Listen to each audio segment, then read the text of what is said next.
Amigos, en este video vamos a resolver sobre la resolución de ecuaciones diferenciales ordinarias por el método de Taylor. Para la solución de ecuaciones diferenciales, los integrantes son mi persona, Rodrigo Justiniano Salvatierra, Andy Fukumoto Ribeiro, Cristian Meucci y Miguel. Primeramente, una definición de una ecuación diferencial ordinaria. Una ecuación diferencial es ordinaria si la función desconocida depende de solo una variable. Cuando tenemos una derivación de función de x respecto de x, aquí solo tenemos una variable que es de x. Una ecuación diferencial que relaciona una función desconocida de una variable independiente con sus derivadas, es decir, sola variable independiente. Como podemos observar aquí en el gráfico, solo tenemos una variable que es independiente. Métodos analíticos de la solución de ecuaciones ordinarias. Esto solo le vamos a explicar los métodos que hay, porque nuestro tema es el método de Taylor. Para resolver hay la ecuación ecuación con variables separables, ecuación reducible o variables separables. También hay la ecuación diferenciales homogéneas, ecuación diferenciales homogéneas y ecuaciones lineales, la ecuación de Bernoulli, que podemos también ahora métodos numéricos de soluciones de ecuaciones diferenciales ordinarias. También esto solo le vamos a mencionar los métodos numéricos que existen. Existe el método de Runge-Kutta de orden 2, método de Taylor, como ese es nuestro tema, y el método de Euler. A continuación miraremos el método de Taylor para la solución de ecuaciones diferenciales. Aplicar el método de Taylor para resolver ecuaciones diferenciales, como se verá, es la misma solución que proporciona en serie de potencia o coeficientes indeterminados.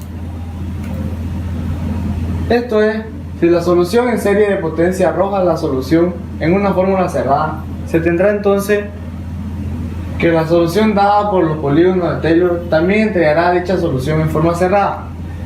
Por lo tanto, en caso de la solución en puntos ordinarios, debería de enseñarse el método de desarrollo de Taylor, pues viene a ser mucho más cómodo para un estudiante de ecuaciones diferenciales. Pues cuando se trabaja con solución mediante serie de potencia, el acomodo de los índices de la sumatoria siempre es un poco confuso para ellos. Sin embargo, ambos métodos son en esencia los mismos. Bueno, ahora continuando, vamos a tratar de mostrarles un ejemplo de lo que es Taylor. ¿Ya? El ejemplo dice así, nos dice, reescribe la función f de x en potencia. En este caso vamos a utilizar el polinomio de Taylor. ¿Qué nos dice? Tenemos el polinomio n de Taylor, que es igual a la función de a más la función de a derivada a la primera sobre 1 factorial por x menos 1 elevado al 1 más la misma función ahora elevado a su segunda derivada sobre 2 factorial por x menos 1 al cuadrado, y así sucesivamente hasta n término. Entonces nos dice que esta función la llevemos acá. Entonces tenemos, en este caso, nuestra n va a ser 3.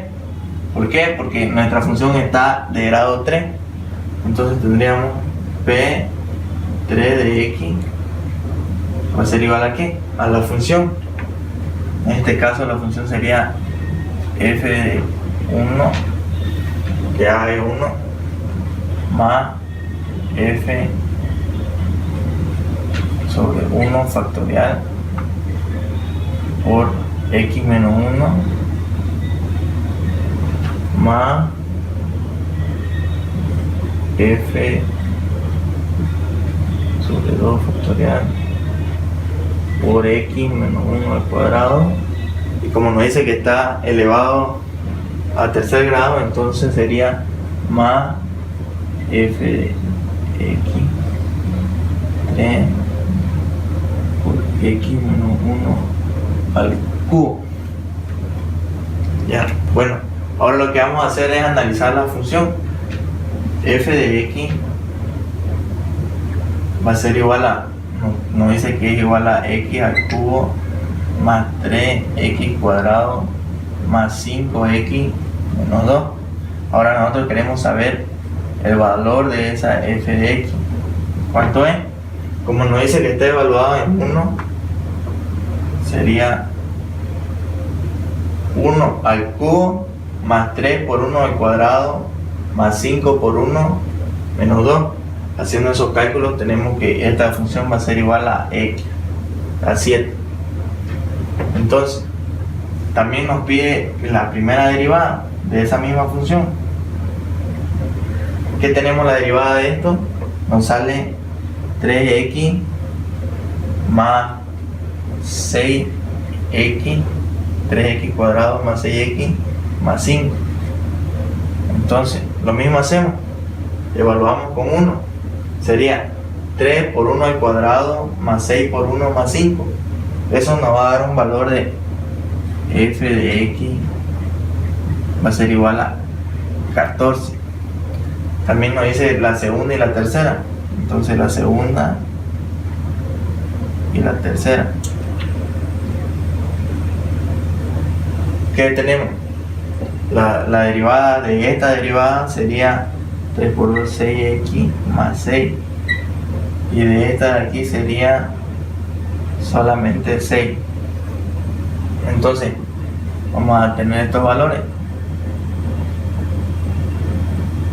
6 por 1, 6 más 6, 12. De esta de aquí sería solamente 6. Como no es dependiente de x, va a ser igual a 6. Luego, tenemos esta función, ya tenemos nuestros valores. Entonces procedemos a hacer el polinomio. ¿Qué nos dice? Polinomio 3 de x va a ser igual a ¿qué? A f de 1 de x. ¿Cuánto es eso? 7.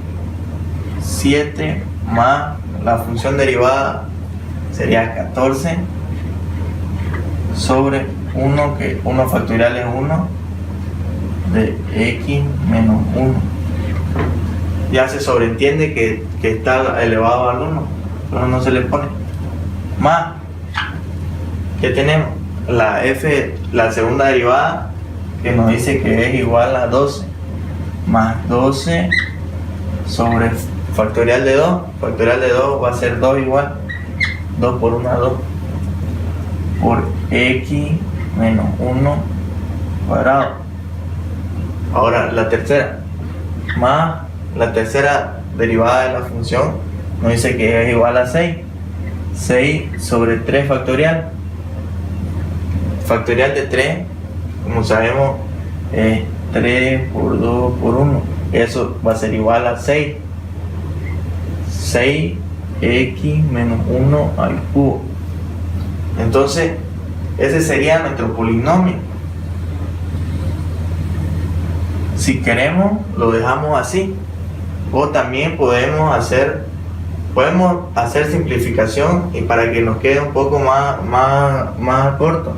Entonces sería P3x sería igual a ¿qué? 7 más 14 x menos 1, porque 14 entre 1 es 14, más 12 dividido entre 2 es 6, 6 por x menos 1 al cuadrado, más 6 dividido entre 6 es 1, se sobreentiende, entonces solo sería x menos 1 al cubo. Entonces de esta manera tenemos que este es nuestro polinomio de Taylor, haciendo este ejemplo. Gracias. Bueno, para terminar la conclusión finalmente, y para concluir, se determinó que la resolución de problemas de ingeniería está asociada por lo general a resultados numéricos, puesto que se requieren respuestas prácticas.